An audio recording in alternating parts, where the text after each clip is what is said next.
Good evening and welcome to Chicago Tonight. I'm Paris Schutz. Brandis Friedman has the evening off. On the show tonight, the Supreme Court allows a Trump-era border restriction to stay in place for the time being, forcing thousands of asylum seekers to remain at the Mexico border. Addressing the root causes of gender-based violence by having survivors share their experiences. I'm very surprised that it's happened this quickly. 2022 was a big year for labor organizers. A look at some of the gains for unions. When I became an architect, I did it because I thought that everybody had to do their part to save the world. Renowned Chicago architect Carol Ross Barney wins a major award, putting her among the ranks of Wright, Sullivan, and Mies van der Rohe. Every single day, numerous people come up to me and they say, what's Larry David really like? Pure torture. We revisit our conversation with comedian and actor Jeff Garland. Our early life in Chicago, though brief, has always been precious to me. The legendary musician Patti Smith on poetry, performance, and her early life in Chicago. Let's get this first bite reaction. Oh my God. And a local TikTok star makes a career out of reviewing food.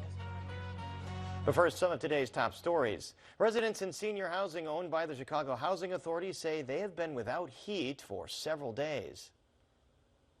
Everybody's got their eyes on and their ovens, which you know is a very dangerous situation. Well, what can you do? You're not going to freeze to death. Community advocates say residents at the Albany Terrace senior apartments have been without adequate heat for 3 days now.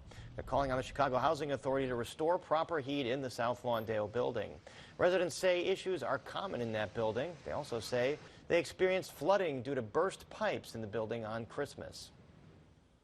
Alderman Roderick Sawyer will stay on the ballot for Chicago mayor. That's after fellow mayoral candidate Willie Wilson's campaign consultant Ricky Hendon dropped his petition challenge.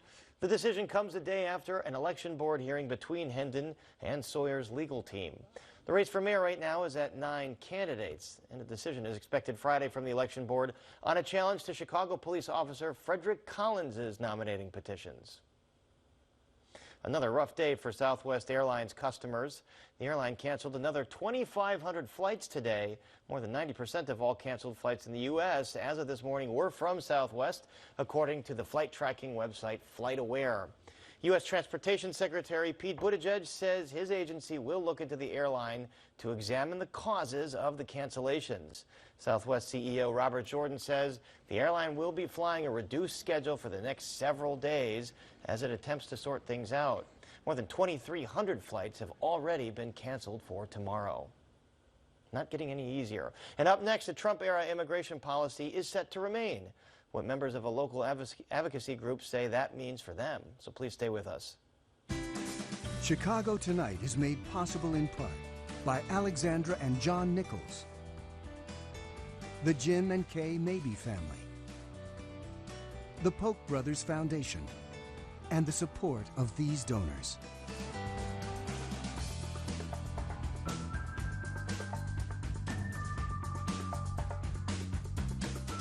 U.S. border states are sorting through the Supreme Court's ruling, keeping the so-called Title 42 in place for the time being. That's the Trump-era executive order that allows Border Patrol to expel migrants under the premise of COVID protections.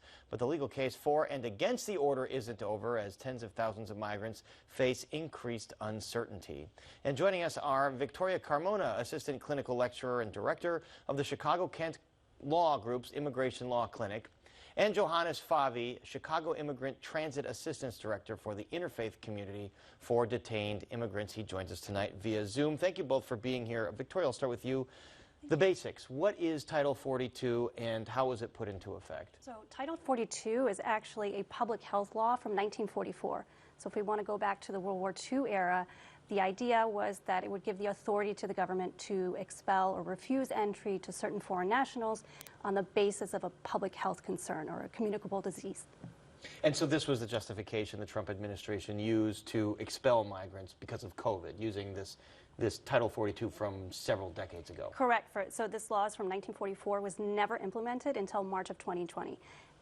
under this guise of, again, public health, nothing to do with immigration specifically. And Johannes Favi, how has it worked since then? Who gets to stay? Who gets expelled? Well, it's complex.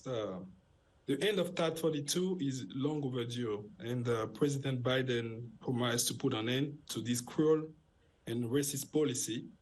And with this decision, it is time for him to deliver and fully restore access to asylum without the use of immigration detention. It's very complex, very. And as you mentioned, the Biden administration tried to let this expire.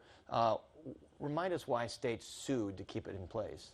It's quite interesting. So the states have now sued. So they've entered, this has been ongoing litigation for more than 2 years. So as soon as the Trump administration implemented Title 42 in 2020, there were already lawsuits that are continuously ongoing. Some have been kind of joined into one. And what we saw a few weeks ago was finally a judge in D.C., a federal district judge, allowing this Title 42 to finally expire. States now have sued and joined now with the Supreme Court, requesting on a basis essentially of 2 prongs. One saying the states, again, 19 states, which have nothing to do necessarily even with the border. Right, one of those states is Alaska, you were telling me. Alaska, Ohio, right? They're saying basically 2 different prongs, both of which have nothing to do with public health. One being that the states are not equipped to handle an influx of migrants, and the second prong saying that the federal government, or essentially the Biden administration, has failed to implement any laws. And so the states should now intervene. And this 5-4 Supreme Court ruling basically is a stay as this all gets adjudicated through the system, as I understand. Johannes Favi, what is the impact on migrants right now? Paris, the impact is serious. I believe every person should have the right to move and live freely without fear of being separated from the loved one or displaced from the home. And it's been very challenging with the Title 42 policy in place. Victoria Carmona, take us inside this 5-4 Supreme Court ruling. How do they rule to keep it in place if there is no COVID public health emergency right now, although I guess we could debate technically whether there is or isn't one? Well, I think both sides, you're looking at the state side as well as the federal government, have both essentially agreed in their arguments that, well, this is no longer a COVID guise, right? We appreciate it's no longer the pandemic or the need, or that there could be other ways that we could manage, right? We can't put a hold on legal immigration or the legal process to seek asylum at the border under a guise of a public health concern anymore. Johannes Favi, there's still a reported backlog of 1.6 million asylum seekers, even despite this order. How does a country even begin to tackle that? I mean, many of them are waiting years to get these cases adjudicated. Well, an immigration reform is, I believe, the first step. It's going to take a lot of work to get there, unfortunately, Paris. And Victoria Carmona, tell us about the legal cases that have been making their way through the courts. Is it one case, or is it several cases that have been joined into one case? What's the status of all of these? So they are still ongoing. So there were several cases that have essentially been joined into this one main case, which again was allowing a few weeks ago for Title 42 to end. That even the Biden administration admits that there's no longer a public health crisis. And we can't be using a public health law as an immigration law, right? This is a temporary Band-Aid that we need to continue to process asylum seekers regardless of what the state of the public health is. And does this 5-4 ruling portend how the Supreme Court might rule on the overall issue of keeping Title 42? Because again, this is just staying the law as it gets adjudicated. So that's kind of the ironic thing of all of this is the Supreme Court is weighing in the current stay of this law to allow it to continue in place does not prevent the Biden administration from actually doing anything. So the injunction said the federal government had to end Title 42. And what the Supreme Court is saying is they don't have to, but nothing stops the federal government from actually continuing forward. But the Supreme Court right now is going to hear arguments as to whether or not the states even have standing or the legal authority to get involved in this case. Again, it has nothing to do with the legality of Title 42 or any public health issue. So as you mentioned, so many different prongs to all of these cases. Johannes Favi, so when migrants are expelled, most of them go to Mexico, as I understand. What is our relationship with Mexico in managing this whole situation? Well, it is very sad, and it's a chaos. People have been forced to work with gangs to survive because of policies. You know, we shouldn't have barrier to start up with. And today, instead of on humanitarian response at the border, we offer them a military response, Paris. And that's very sad. Victoria Carmona, is that correct? I mean, are most of them temporarily staying in Mexico, or are they going back to their countries of origin? I think it's a mix. I think a lot of, from my experience working directly with clients, is many have no option. They can't go back, or they feel they have arrest warrants against them from Nicaragua, for example, or from Venezuela. They physically cannot go back or risk their life, so they're willing to wait in Mexico or attempt in very scary ways and very dangerous ways to enter the United States because they have exercised their legal right by approaching the border and seeking asylum, which is the legal process that is allowed. But because of Title 42, they're being expelled back, and unless they can convince the border to make a small exception, they will not be processed, and they're willing to wait it out. Right. It's important to make that distinction between so-called undocumented immigrants. These are folks going through the legal process of trying to seek asylum. So what about that backlog of asylum seekers I just asked Johannes about? How does the country begin to tackle that? 1.6 million people, apparently. And are states ready when Title 42 does go away for the influx? I think the federal government has essentially admitted that they're not ready. They haven't really said what they're planning on doing.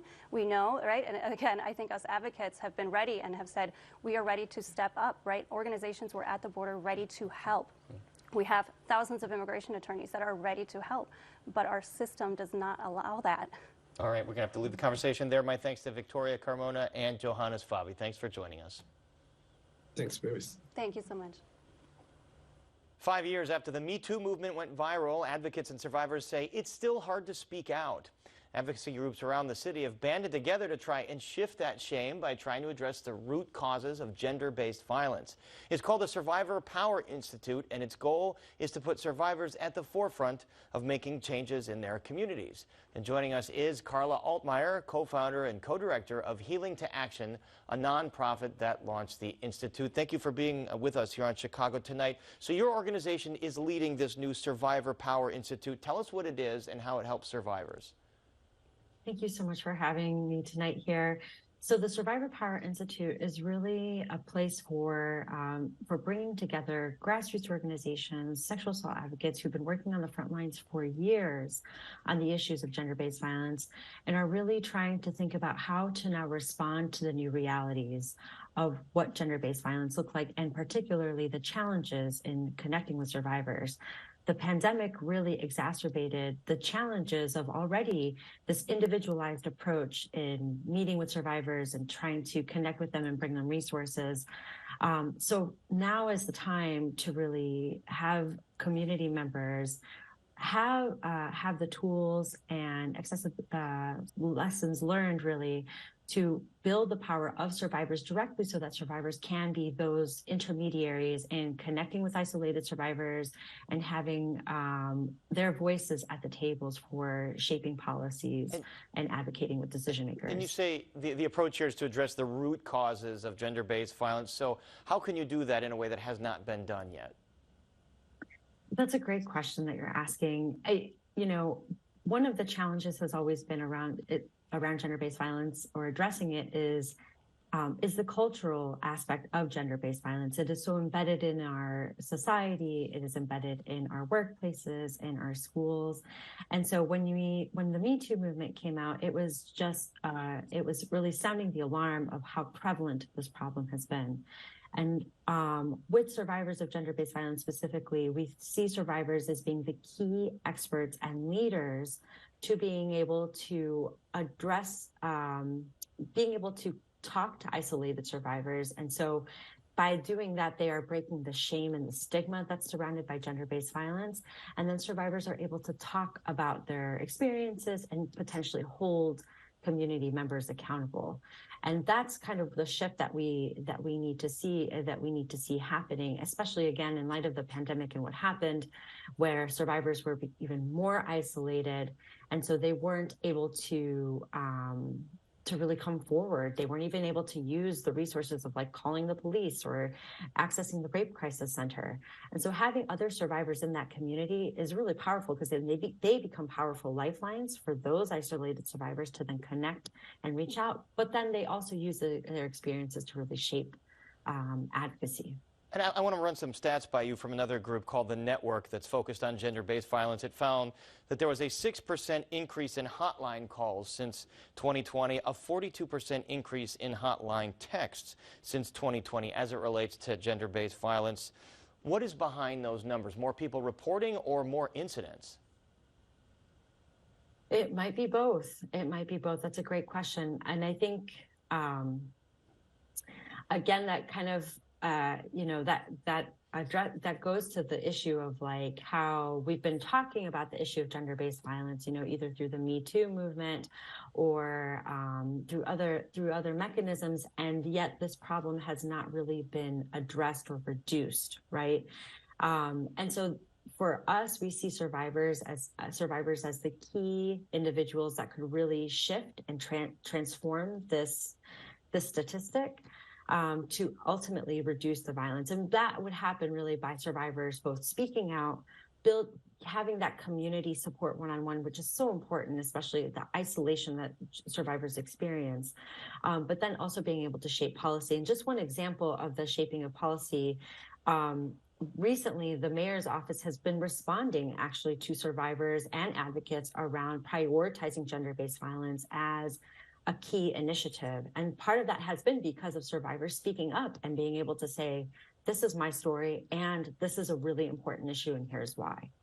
And the CPD, speaking of city policy, has started this pilot program of sending social workers to certain disputes. So where they used to send police officers, a lot of those disputes are domestic. Is that a better approach to try and root out gender-based violence, sending social workers there instead of perhaps cops that are fully armed? I think we often, when we think about gender-based violence, we think about responding to gender-based violence, right? And I think CPD's approach right now is exactly doing that. It's responding. But what are the actions that are happening to prevent it? And so for us, we see that investing in the leadership of survivors of gender-based violence is the key towards preventing gender-based violence. And partly is because they can then talk to other survivors who are isolated. They can maybe help them remove them from the situation. We had some of our own survivor leaders during the pandemic house other survivors and provide them resources. So we see that effort happening where they're actually working to prevent and remove the violence from happening, but also in their advocacy.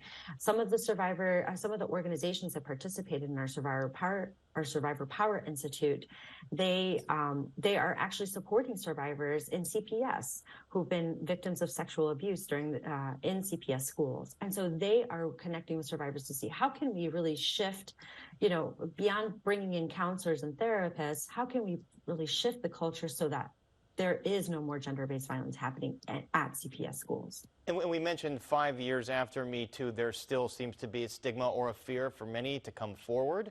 How protracted is that right now, given the fact that we have gone through sort of this sea change?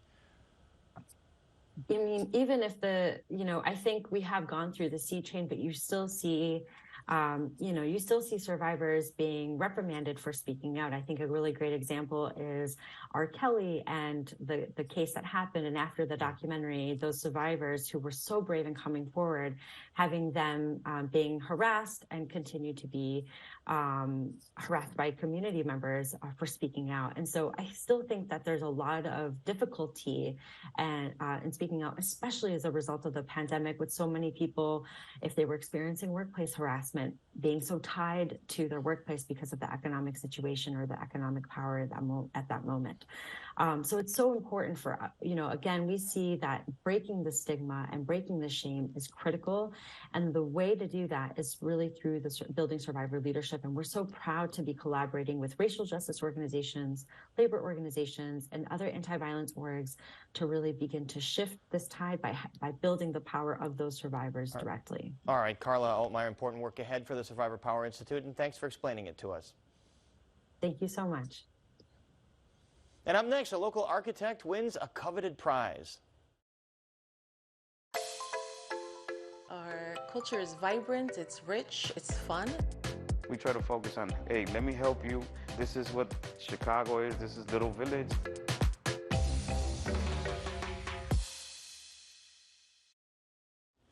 There's much more ahead on the program, including a roundup of major labor movements from the past year. But first, a groundbreaking Chicago architect has just won the gold medal from the American Institute of Architects. That's a prestigious award previously given to luminaries like Louis Sullivan, Frank Lloyd Wright, and Mies van der Rohe. If you're not familiar with her name, you almost certainly have experienced some of her work. I recently visited her architecture studio to get a glimpse at how she creates iconic designs with a specific purpose. Chicago architect Carol Ross Barney says she's been guided by a mission to use architecture to better people's lives. Every space needs good design. The amount of benefit to the quality of life that well-designed environments add, it's extraordinary. Barney founded her architecture practice 41 years ago. Instead of high-profile buildings for wealthy clients, she has chosen to focus on public parks, schools, government buildings, and basic infrastructure. We're not doing museums or our fancy houses. We're doing everyday buildings and everyday spaces. And I think that's really a very valuable idea. Her firm has designed more than 20 CTA stations, including the tubular Green Line station on Cermak near McCormick Place. This tube was built on the ground in this empty lot right here, right, and then lifted into place. Barney has also designed multiple McDonald's franchises, including the Chicago flagship in River North that took the place of the Rock and Roll McDonald's. It's the first ever certified LEED Platinum fast food franchise. She says McDonald's is one of her favorite clients because it gives her the opportunity to build a space that can be enjoyed by everyone. Not only that, they should be healthy spaces. They should be centers of community. They should be healthy. They should be sustainable. Perhaps her most transformative project to date, the Chicago Riverwalk, a project she says she dreamt about her entire life. I thought it would be a transformative job, but I did not anticipate how transformative it would really be. Barney says the Riverwalk, like all of her work, began with the need to solve multiple problems. For one, there wasn't enough land to build on, so the city got permission to build floating walkways out on the river. Second, she said that she wanted each city block to have its own distinct theme. One is a harbor, one is a beach, one is a theater that comes down to the river, one is features natural plants. Pulitzer Prize-winning former Chicago Tribune architecture critic Blair Kamen says it's almost a miracle to take on public projects and make them stand out architecturally. These are on public budgets. They're with bureaucratic agencies, which are normally not the patrons of great architecture, and yet she's managed to negotiate that thicket and raise the level of all of these projects to, the level of art. Perhaps her most daunting design, the rebuilding of the Oklahoma City Federal Building after the 1995 bombing. Barney says she got her ideas from talking to the people that worked there and survived. I think they weren't really happy about the idea of going back to that site.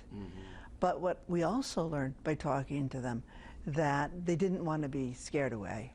And so the idea behind the building became that we had to create a building that was safe and strong, but still reflected open government. The American Institute of Architects voted to give Barney its most prestigious award this year, the Gold Medal, putting her among the ranks of Chicago luminaries like Frank Lloyd Wright, Louis Sullivan, and Mies van der Rohe.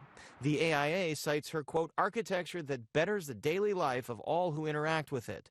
With her focus on design excellence, social responsibility, and generosity, Barney is an unrivaled architect for the people. Kamen says the award shows how great architecture is about much more than designing buildings. Carol's contribution is different. It's more about spaces than objects, and that's really where she's excelled. Ross Barney says she takes particular pride in being only one of 3 women to receive the prize, recalling that she was one of 12 women out of 312 students in her first architecture course at the University of Illinois. It is a man's profession. I say that with some trepidation because it is changing. I mean, it's not ahead or behind the rest of our society, but it's still not easy for women professionals. And so I'm really glad to win it for that reason.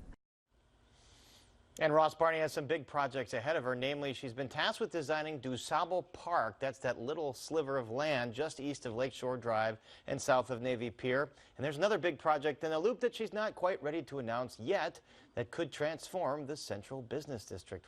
We'll await that. And still to come on Chicago Tonight, a look back at some of the big gains for organized labor in 2022. We revisit our conversation with comedian and actor Jeff Garland on the latest season of Curb Your Enthusiasm and his controversial departure from the Goldbergs. Rating food and reactions, how a local TikTok star is using social media to spread the word about Chicago's hidden gems. Our early life in Chicago, though brief, has always been precious to me. And a legendary Patti Smith on poetry, performance, and her early life in Chicago. But first, some more of today's top stories. Residents in senior housing owned by the Chicago Housing Authority say they've been without heat for several days. My mom loves to live here. She feels comfortable, but according to the heating situation, it's not good. I mean, she complains a lot. She got osteoporosis and she got bone aches. I'm thinking about taking her to my house, you know, for the meantime, to see what happens. Community advocates say residents at the Albany Terrace senior apartments have gone 3 days without any heat. They're calling on the Chicago Housing Authority to restore proper heat in the South Lawndale building. Residents say issues are common in that building. The Mega Millions lottery grew even more today. The jackpot increased to about $640 million after no big winner was announced last night. That means 21 straight drawings without anyone matching all 6 numbers. The odds of winning a Mega Millions jackpot are about 1 in 302 million. Not so bad. The next drawing will be Friday night. Chicagoans can begin to unthaw for now. National Weather Service Chicago says today, the first time in 6 days, the temperatures have reached above freezing. But compare that to Rockford, which had even longer freezing temperature streak of 12 days. You can expect even milder temperatures tomorrow and through the weekend. The federal agency charged with enforcing labor law is set to get its first budget increase in nearly a decade. Under the budget deal just passed by Congress, the National Labor Relations Board will get $25 million more in funding for the upcoming fiscal year. Backers say the budget boost is much needed, especially amid an uptick in unionization across the country. WTTW News reporter Nick Blumberg has been covering local organizing efforts and joins us now with more.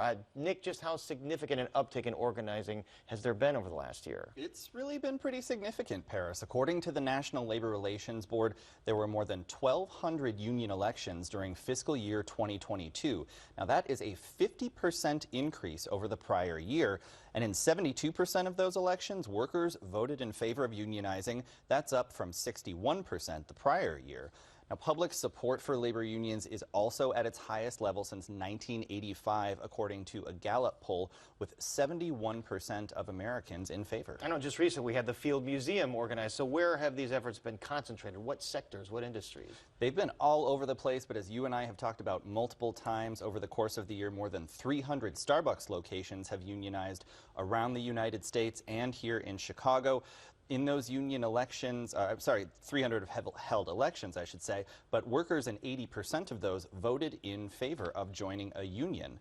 Now, the first successful union election at Starbucks was last December in Buffalo, New York, and the wave has spread rapidly. That same month, workers at the first Starbucks in Chicago to try unionizing filed for an election. Their union drive eventually failed, but there are now 9 unionized Starbucks locations in Chicago and the suburbs. And Nick, from talking to each other, we know that it's been a bumpy road for some of these locations. What reaction have workers faced? Absolutely. Organizers and, the folks supporting them say the company's been engaging in some pretty tough tactics, accusing them of so-called union busting, things like firing pro-union workers and closing unionized stores, including one of them here in Edgewater that shut down in October. Now, the company has repeatedly denied those claims. They have been pushing back against the charges from the union and the NLRB, but workers also say the company has been stalling by simply refusing to negotiate. We've sent out mass letters on behalf of stores across the country now, right? And we haven't heard anything back. And it's, it's frustrating. We want to work in good faith, and they keep saying they want to as well, but we just don't hear back from them.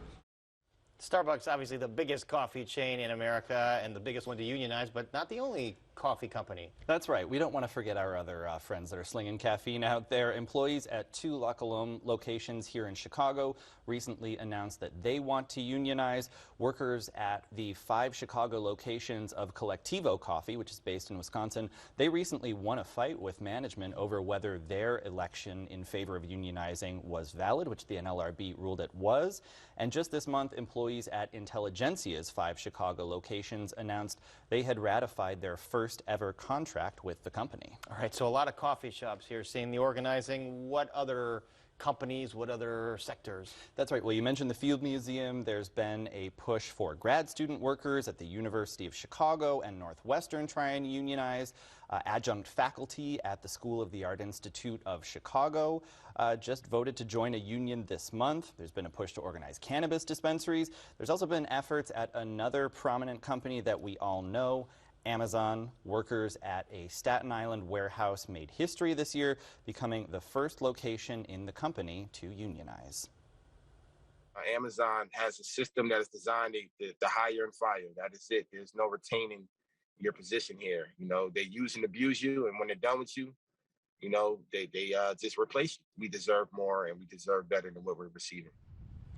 Now, closer to home, there aren't any unionized Amazon warehouses in Chicagoland, but the workers' rights group Amazonians United says it's active at several locations, advocating for things like pay bumps and changes to working conditions. Now, the company is also facing a challenge from employees in Joliet, who say the company allowed a racially hostile work environment, including anti-black death threats in the form of graffiti. Those charges with the federal EEOC are pending. All right, Nick, a lot of labor action this year. We'll see what 2023 brings. Thanks very much. Thank you. And you can read Nick's full story on our website. That's WTTW.com/news. Up next, we revisit our conversation with comedian and Morton Grove native Jeff Garland.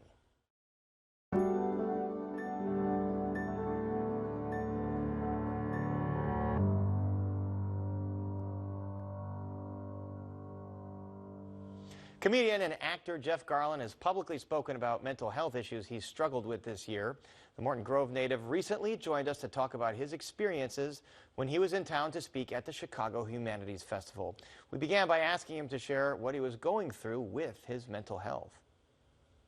Yeah, it wasn't even, it was I was going to commit suicide on a specific day where I reached out for help. I called Susie Essman, who plays my wife on Curb. She's one of my dearest friends and a rock for me. And then she called my wife of yore, that's what I like to call her, and research that day. And I had another friend who was keeping an eye on me, although at that point I had given up, like I gave in to them. And they found 2 places, one in Beverly Hills, one in Cincinnati. Now, it's the middle of the winter, but there's no way I'm going to Beverly Hills. I don't take it seriously, let alone other people.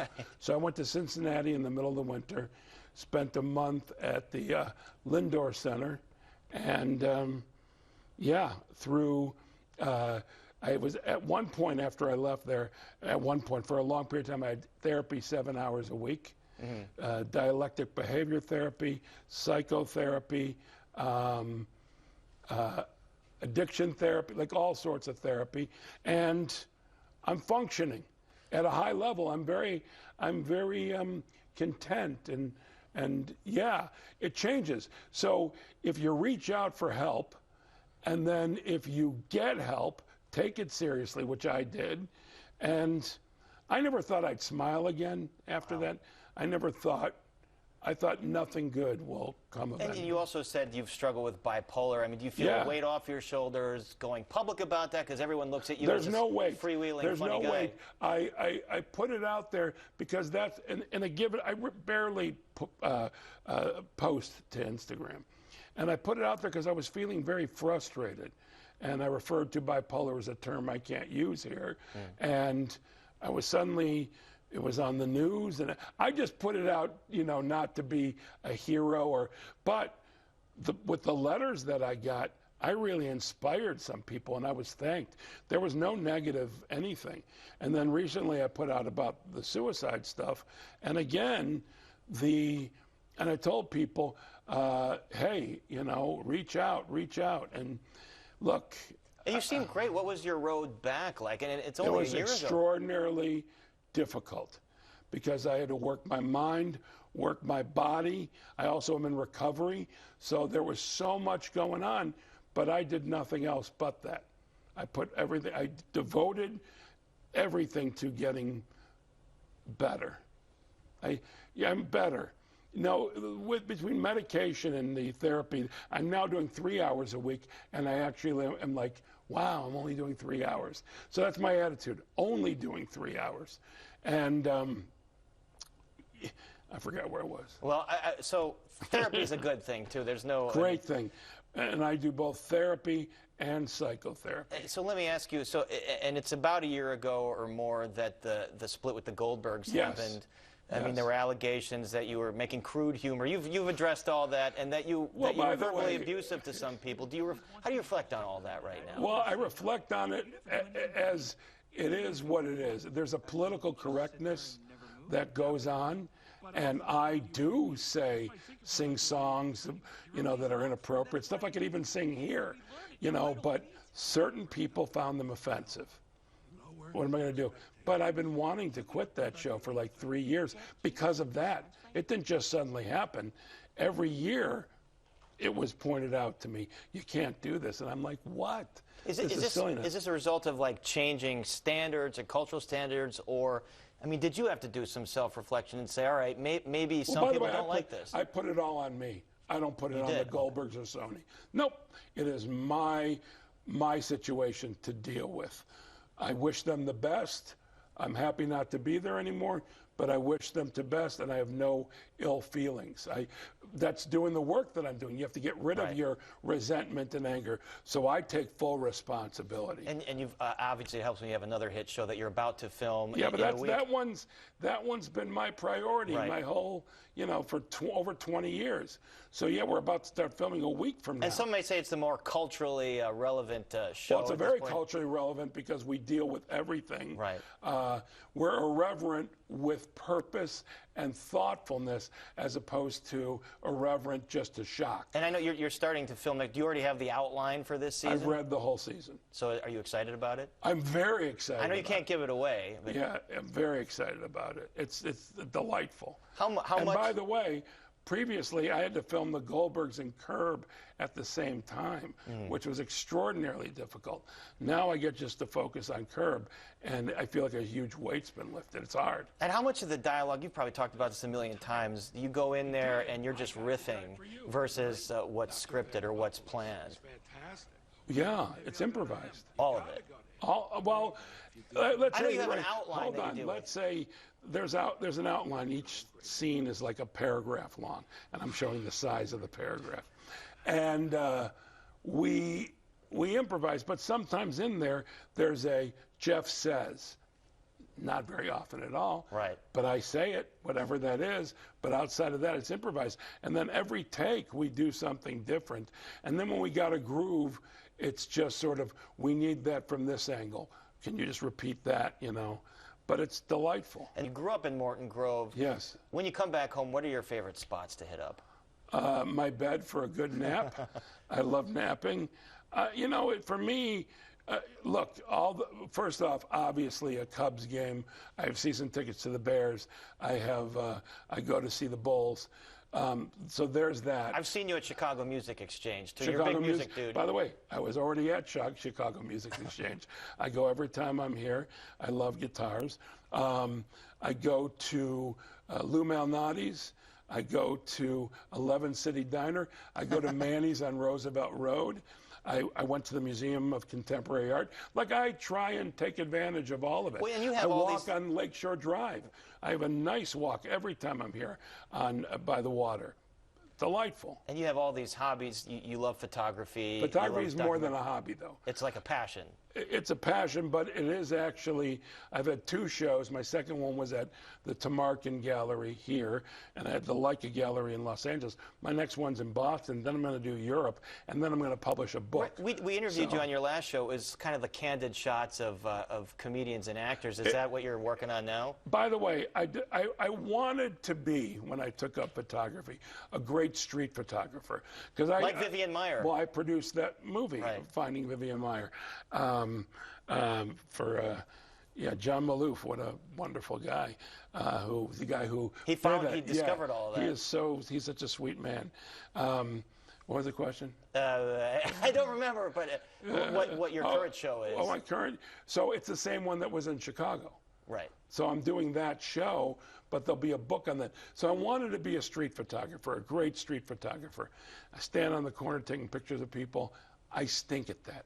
I stink. What I'm good at is, in candid moments, taking pictures of other comedians, of other actors, directors. When I'm on a movie, I just take, my last movie, which is called Babylon. I think it comes out in December. Margot Robbie and Brad Pitt are in it. I got amazing shots, specifically one each, but I got numerous ones of both of them who are kind of photogenic. Did they know you were doing it? I asked permission before. I said, while we're working, can I shoot you? And both of them gave me the green light, which is, by the way, I've never had somebody say no. Because when I'm on the set with Larry David, for example, you think he'd let anybody take his picture like that? But for him, because I always have my camera, even when we're doing scenes, it's between my legs, it's on the floor, and then I'll just pick it up and I shoot him, and he has no reaction to it. Doesn't smile, Bob Einstein, I have a great picture of him who played Marty Funkhauser. Comedian. Passed away. Yeah, he's one of my dear friends, and he's the only one that whenever I went to take a picture of him, he put a big smile on his face. And it was insane, because it was an absurd smile. And he knew what I wanted, something candid, and he would never give it to me. So in my show, there's a shot of him just making this big smile. You've got the absurd Bob Einstein shot in your show. But by the way, I wouldn't expect anything else from him. Again, that was our conversation with comedian and actor Jeff Garland from earlier this year. And up next, Joanna Hernandez and a local digital creator who's making waves on social media. That's a conversation that first aired on Chicago Tonight Latino Voices. But first, we take a look at the weather.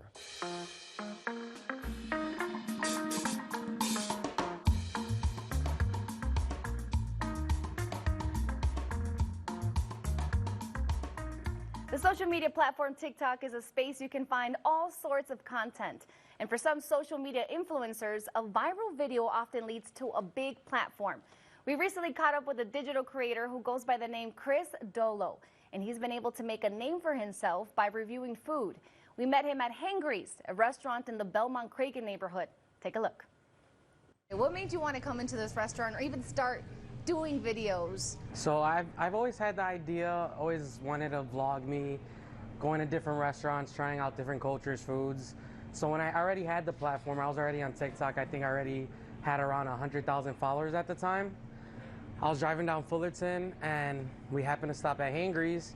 I was, for some reason, sitting in the car for a second, just gathering my stuff, and my girlfriend was like, "Why don't you record your first video here with the food review?"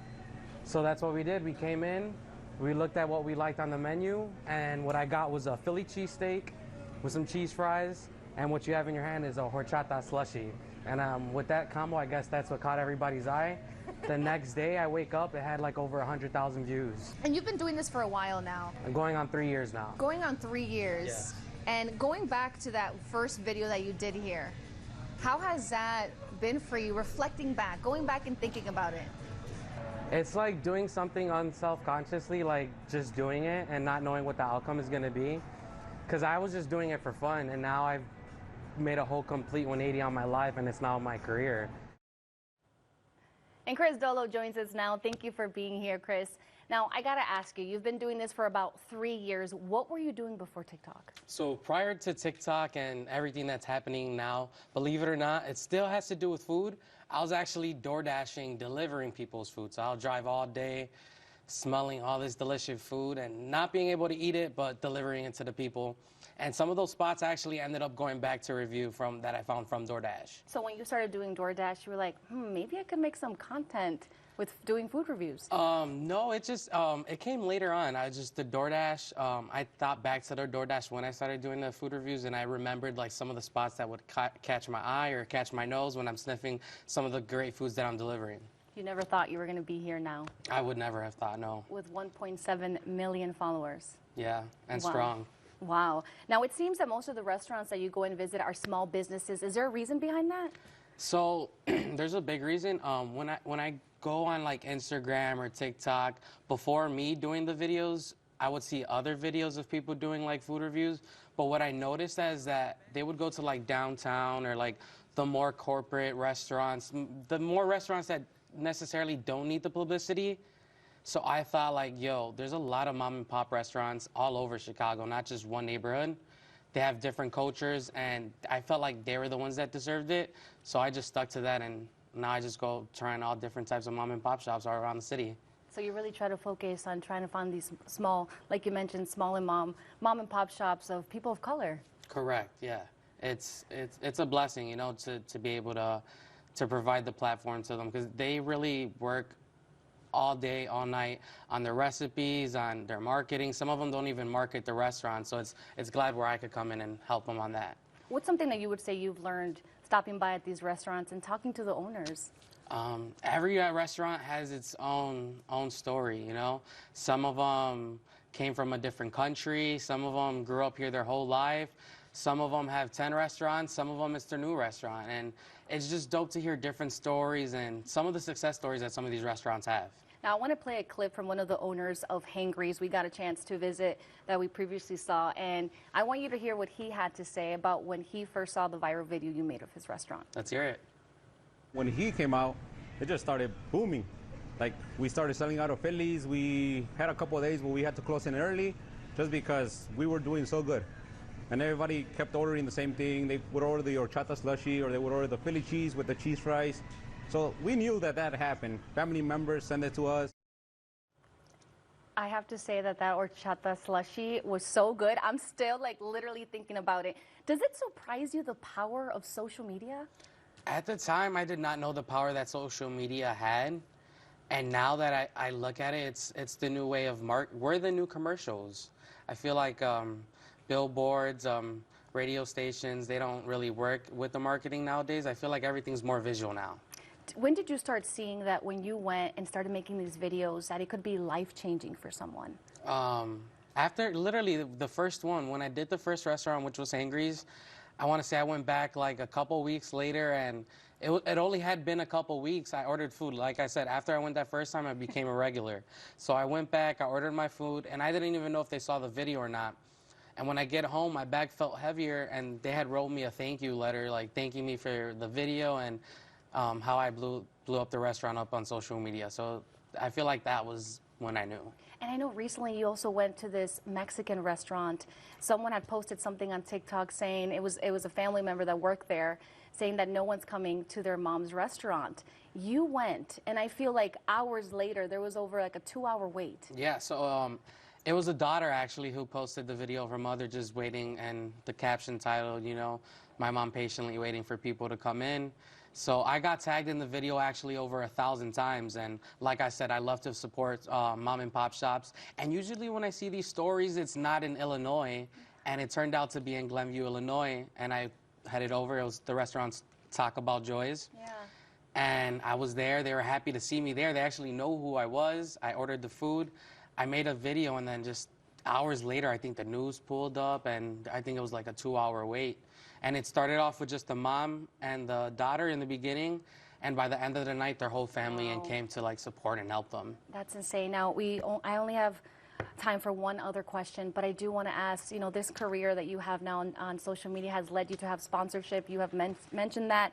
And now you have opened your own marketing, AO Chicago. Tell me a little bit about that. Yeah, so doing the social media and like the food reviews for over like 2 years, I noticed that when I would go to these restaurants, not a lot of them had social medias, or they did, or they just didn't utilize it. So I thought, what can I do to utilize this? And I thought, I've been doing this for 2 years. I know what works, what doesn't. So I started a company where we take restaurants and we grow their social media presence on TikTok, Instagram, Facebook, creating content in the new way that content's being created. And now this is your full-time job. Full-time. Now, final, what is your tag when you start your videos? Because I love it. It's Ayo Chicago. Our thanks to Chris Dolo. Back with more Chicago Tonight right after this.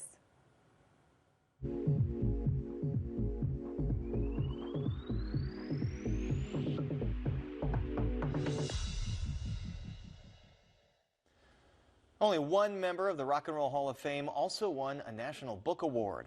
Patti Smith won for her memoir, Just Kids, recounting her life with artist Robert Mapplethorpe. Now she has a new prize from the Chicago-based Poetry Foundation.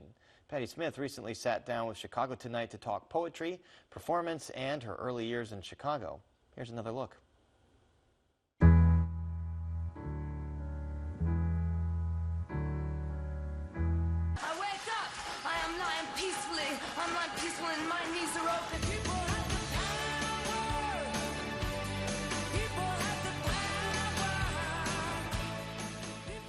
Poetry, which has been central to my evolution in learning to speak, learning to read, learning to write, and which permeated, my performances, propelled my entrance into rock and roll. Part of everything I do, I've never received an accolade for poetry, and this is such an important one, and came as a complete surprise. Where you been, my blue-eyed son? Of course it's important, whether it was Bob Dylan or Jimi Hendrix or, Jim Morrison or whoever, has incorporated poetry in my time and in our present. And then we have the whole canon of poetry, from the Psalms of David to, Arthur Rimbaud to Sylvia Plath. I think we're very fortunate to have this language, this secret language that is also can become a unifying aspect of expression. In the air, the vicious air, pressed against my face. Yes, I was born in the old Grant Hospital that I think has been demolished. Our early life in Chicago, though brief, has always been precious to me. Well, I have a young memory of Hubbell Park, my mother taking me and seeing a swan for the first time. I still can remember that. I was very, very young, just learning to talk. I didn't know what that was, and my mother told me it was a swan. But to me, swan seemed such a little word for such a magnificent creature.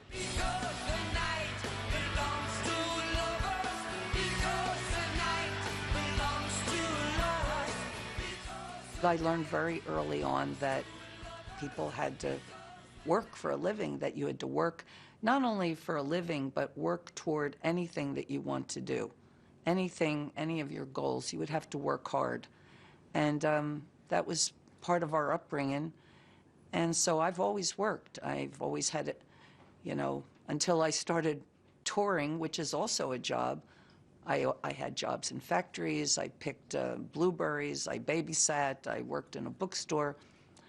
But when I was able to devote myself entirely to art, to creating, to performing, to writing, I kept that work ethic.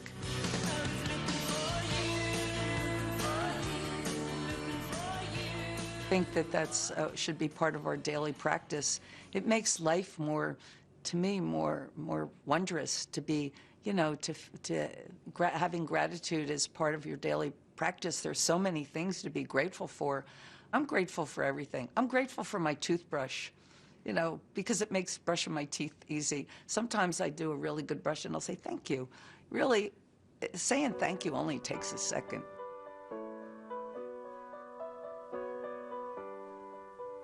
I'm just, learning every day, learning new things, trying to keep in step with new generations, which is pretty hard, and be of some use to them when I was young, I was ready to change the world.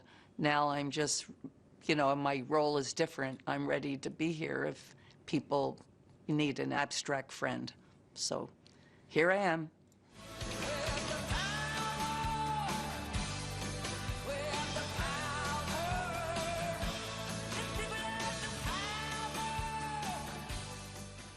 The Poetry Foundation's Pegasus Awards, also known as the Ruth Lilly Poetry Prize, were awarded to 10 people this year. Along with Patti Smith, the winners include Sandra Cisneros and Nikki Giovanni. The complete list is on our website, where you'll also find 10 things you might not know about Patti Smith. And we're back to wrap things up right after this. Chicago Tonight is made possible in part by Alexandra and John Nichols, the Jim and Kay Mabey family, the Polk Brothers Foundation, and the support of these donors.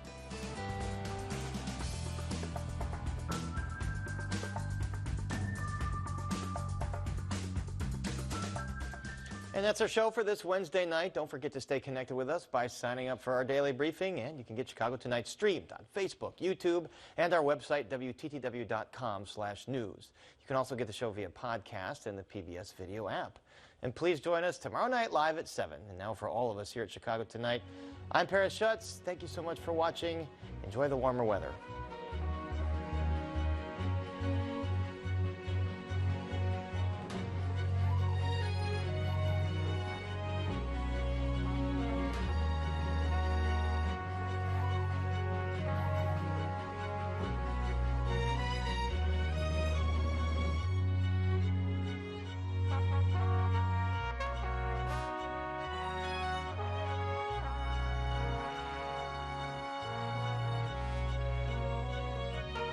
Closed captioning is made possible in part by Robert A. Clifford and Clifford Law Offices, wishing all a happy and healthy holiday season.